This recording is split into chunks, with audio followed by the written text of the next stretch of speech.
அஸ்ஸலாமு அலைக்கும் வரஹ்மத்துல்லாஹி பரகாத்துஹு. மறுமை நாளில் ஒவ்வொரு மனிதனையும் அல்லாஹு தாலா தனித்தனியாகத்தான் விசாரிப்பான். முதலில் ஒரு மனிதன் கொண்டு வரப்படுவான். அவனை பார்த்து அல்லாஹு தாலா, மனிதனே, உன்னை நான் கண்ணியப்படுத்தி உன்னை தலைவனாக்கி உனக்கு துணையை ஏற்படுத்தவில்லையா?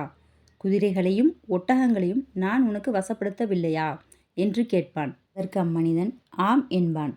அப்பொழுது இறைவன், நீ ஒரு நாள் என்னை சந்திப்பாய் என எண்ணி பார்த்தாயா என்று கேட்பான். அதற்கு அந்த அடியான் இல்லை என்று சொல்வான். அதற்கு அல்லாஹ், நீ எப்படி என்னை சிந்திப்பதை மறந்தாயோ அதே போன்று இன்று நானும் உன்னை மறந்துவிட்டேன், நீ சென்று விடு என்று அந்த அடியானிடம் சொல்லுவான். அதாவது ஒரு மனிதன் கொண்டு வரப்படுவான். அவனிடமும் அல்லாஹ் இதே கேள்வியை கேட்பான். அந்த மனிதனும் இதே பதிலை சொல்லும்போது அல்லாஹ், நானும் உன்னை இந்நாளில் மறந்துவிட்டேன், நீ சென்று விடு என்று அல்லாஹ் சொல்லுவான். மூன்றாவது ஒரு மனிதன் கொண்டு வரப்படுவான். அவனிடம் அல்லாஹு தாலா இதே கேள்விகளை கேட்பான்.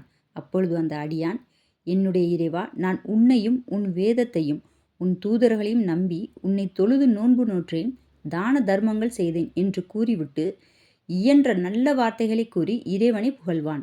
அப்பொழுது அல்லாஹு தாலா, நீ இங்கேயே நில், உனக்கு எதிரான நம்முடைய சாட்சிகளை நாம் எழுப்பப் போகிறோம் என்று கூறுவான். தனக்கு எதிரான சாட்சியா, அது யார் என்று அம்மனிதன் யோசித்து கொண்டிருக்கும்போது அல்லாஹு தாலா அந்த மனிதனின் வாய்க்கு பூட்டு போடுவான், அதாவது முத்திரையிட்டு விடுவான். பிறகு அவனது தொடை, சதை, எலும்பு என்று அனைத்தையும் பார்த்து பேசுங்கள் என்று அல்லாஹு தாலா கட்டளையிடுவான். அப்பொழுது அந்த மனிதனுக்கு எதிராக அந்த மனிதனின் சதைகளும் எலும்புகளும் அவன் செய்த பாவங்கள் அனைத்தையும் இறைவனிடம் சாட்சியாக சொல்லும். அம்மனிதனே நயவஞ்சகன். அவன் மீது அல்லாஹு தாலா கடுமையாக கோபம் கொள்வான். பிறகு அவனை நரகில் தூக்கி எறிவான்.